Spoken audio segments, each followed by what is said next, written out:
पद्म पुराण। जब पुण्य प्रताप के प्रभाव से डर गया विश्व विजेता रावण। त्रेतायुग में चक्रवेल नामक एक राजा थे। कहने को तो वह बहुत बड़े साम्राज्य के स्वामी थे, पर अपना जीवन त्यागी, तपस्वी, धर्मात्मा, विरक्त, ज्ञानी की तरह बिताते थे। राजकोष का धन वह अपने तथा अपनी पत्नी के लिए बिल्कुल नहीं लेते थे। उनका कहना था कि प्रजा से कर रूप में प्राप्त धन प्रजा की सेवा में ही लगना चाहिए। अगर राजा उसमें से अपने उपयोग के लिए लेता है तो वह प्रजा की धरोहर के साथ कपट करता है। प्रजा पर उनका बहुत प्रभाव था। वह अपना जीवन निर्वाह अपने श्रम से उपजाए कृषि, अन्न, फल तथा शाक आदि से करते थे।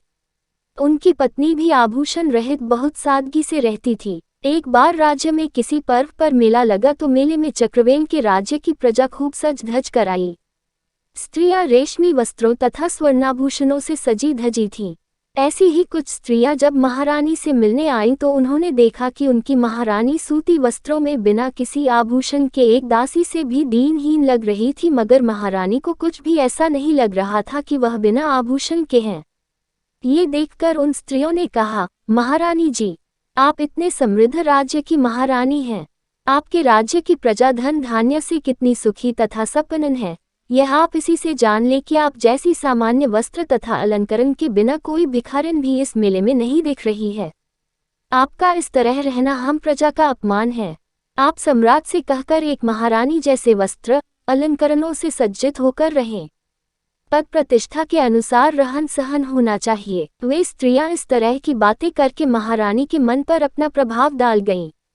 मेले की समाप्ति पर जब महाराज चक्रवेल आए तो महारानी ने निवेदन किया, आर्य, आज बहुत सी धनी स्त्रियां जो आपकी प्रजा हैं, मुझसे मिलने आई तो मेरे सामान्य वस्त्रों तथा आभूषणहीन शरीर को देखकर वे लज्जित हुईं और कहा कि ऐसे सम्राट की महारानी को महारानी जैसी प्रतिष्ठा से सज्जित रहना चाहिए।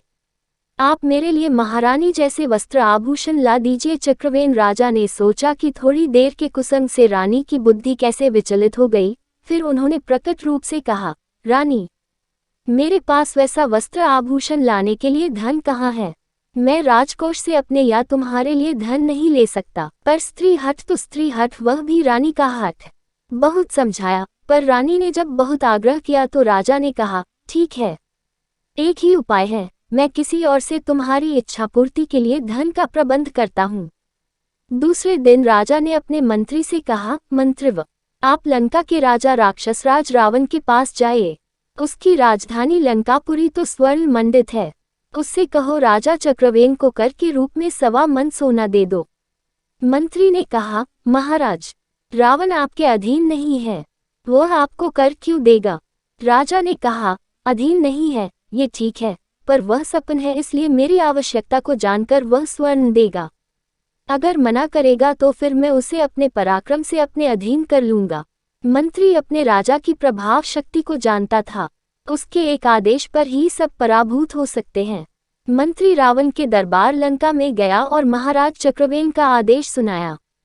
मंत्री की बात सुनकर रावण क्रोध में भरकर सिंहासन से उठ खड़ा हुआ और बोला, लंकेश से कर लेने का चक्रवेल को इतना साहस कैसे हुआ। उसे पता नहीं कि यक्ष, गंधर्व, नाग, किन्नर, दैत्य, दानव को जीतकर मैं लंकाधिपति हुआ हूँ। तुम दूत हो, अवध्य हो, अन्यथा इतना सुनते ही मैं तुम्हारा वध कर देता, इसलिए चुपचाप चले जाओ। मंत्री पर रावण के क्रोध का कोई प्रभाव नहीं पड़ा। उसने कहा, लंकेश, ठीक है, मैं जा रहा हूँ, पर यह बात शायद आप नहीं जानते कि महाराज चक्रवेल के प्रभाव चक्र से इस भूमंडल से समस्त जीव स्तंभित हो जाते हैं। ऐसा कहकर मंत्री चला गया और उसने लंका के परकोटे के बाहर समुद्र तट पर एक मिट्टी की लंका रावण की स्वर्ण लंका जैसी निर्मित की। थोड़ी देर बाद फिर दरबार में आया।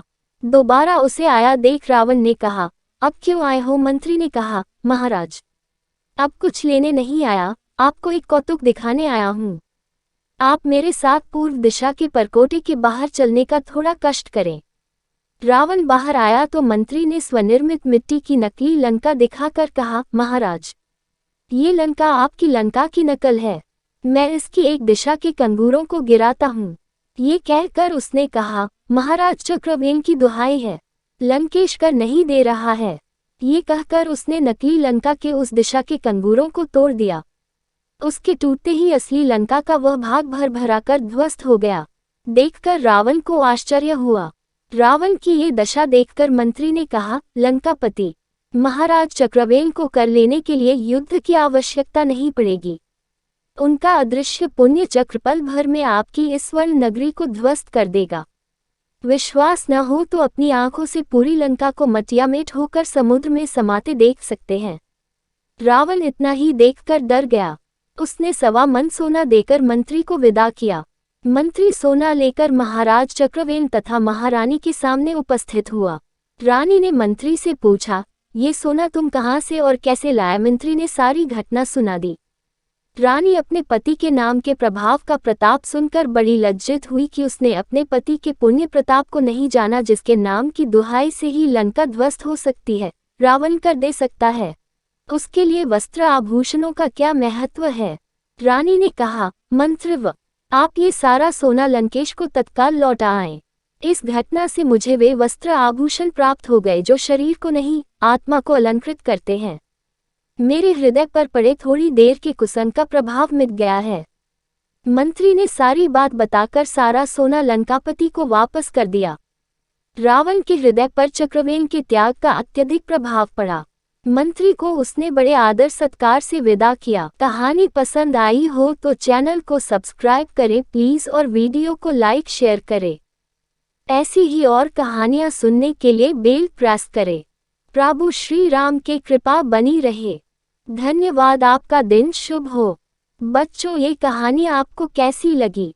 कृपया कमेंट करें।